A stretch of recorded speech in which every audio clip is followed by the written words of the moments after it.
Migraine headaches వస్తే చాలా వరకు పెయిన్ కిల్లర్స్ తీసుకోవటమే మనం చూస్తూ ఉంటాము. సో, పెయిన్ కిల్లర్స్ ఎన్ని రోజుల వరకు వాడొచ్చు? ప్లస్ ఎప్పుడు న్యూరాలజిస్ట్‌ని కలవాలి?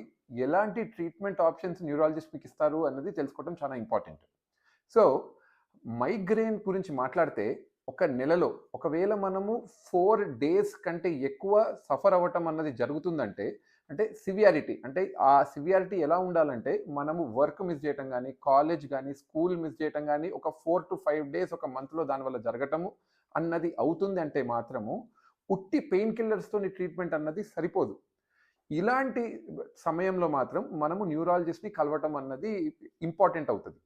సో, ఇప్పుడు న్యూరాలజిస్ట్‌ని కలిసినప్పుడు ఆయన సివియారిటీ గేజ్ చేసి, దాంతో పాటు దాన్ని ఇవాల్యుయేషన్ అది మైగ్రేనా కాదా అన్నది మీకు ఇవాల్యుయేట్ చేసి, అది మైగ్రేన్ అన్నది ఒకవేళ నిర్ధారణ అయితే, దానికి ప్రొఫైలాక్టిక్ మెడికేషన్ అంటే అసలు హెడేక్స్ రాకుండా మనము మెడికేషన్ ఏమేమి తీసుకోవాలో అన్నది మిమ్మల్ని గైడ్ చేయడం అన్నది జరుగుతది.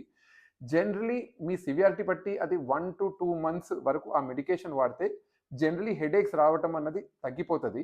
కానీ మళ్ళీ మళ్ళీ ఆ హెడేక్స్ రావద్దు తర్వాత ట్రీట్మెంట్ అయిపోయిన తర్వాత అంటే మాత్రము లైఫ్ స్టైల్ మోడిఫికేషన్స్, లైఫ్ స్టైల్‌ని సెట్ చేయటం అన్నది చాలా చాలా ఇంపార్టెంట్ అవుతది.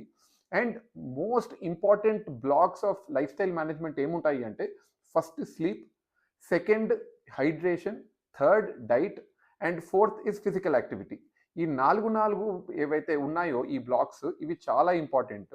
వీటిని మాత్రం మనం కరెక్ట్‌గా సెట్ చేసుకొనుంటే మాత్రము మనకి తర్వాత ట్రీట్మెంట్ అయిపోయిన తర్వాత హెడేక్స్ ఎక్కువ రావు. అండ్ మళ్ళీ మళ్ళీ మనము ట్రీట్మెంట్ కోర్సెస్ అన్నది తీసుకునే అవసరం పడదు.